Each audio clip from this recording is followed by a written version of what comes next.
বৃহস্পতিবার রাতে তারেক রহমানের সঙ্গে বৈঠকের পর জামায়াতের আমির ডক্টর শফিকুর রহমান বললেন, নির্বাচন পরবর্তী রাষ্ট্র গঠন, আগামী 5 বছরের জন্য দেশ পরিচালনা আর বৃহত্তর জাতীয় ঐক্যের কথা।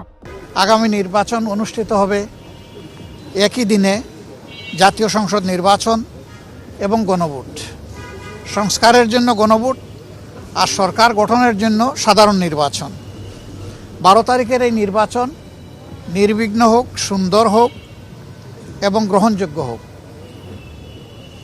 আমরা এটা দোয়া করি। আজকে এই বিষয় নিয়ে আমরা আলাপ আলোচনা করেছি এবং আমরা এটাও বলেছি, প্রিয় দেশের স্বার্থে অতীতে আমরা একসাথে কাজ করেছি, আগামীতেও দেশের স্বার্থে ইনশাল্লাহ আমরা একসাথে কাজ করব। তারেক রহমান সাহেব সহ বিএনপির নেতৃবৃন্দ একই আকাঙ্ক্ষা ব্যক্ত করেছেন, আমরাও একই আকাঙ্ক্ষা ব্যক্ত করেছি। শুনতে ভালো লাগে, কিন্তু প্রশ্ন হলো, এই ঐক্য কাদের নিয়ে আর কিসের বিনিময়ে? খালেদা জিয়ার মৃত্যুতে শোক স্বাভাবিক, কিন্তু সেই শোকের মঞ্চেই যখন ভবিষ্যৎ রাষ্ট্র কাঠামোর আলোচনা হয়, তখন বিষয়টি আর ব্যক্তিগত থাকে না, তা হয়ে ওঠে রাজনৈতিক বার্তা। জামাতের আমির বললেন, খালেদা জিয়া ইতিহাসে বিরল সম্মান নিয়ে বিদায় নিয়েছেন। তিনি চলে গেছেন ইতিহাসের একটা বিরল সম্মান নিয়ে।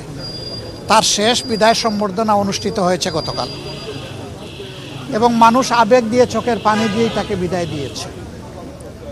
এইটা তার পাওনা ছিল।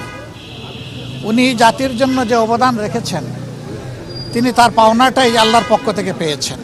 কিন্তু এই বক্তব্য কি কেবল শ্রদ্ধা, নাকি বিএনপির সঙ্গে রাজনৈতিক দূরত্ব ঘোচানোর কৌশল?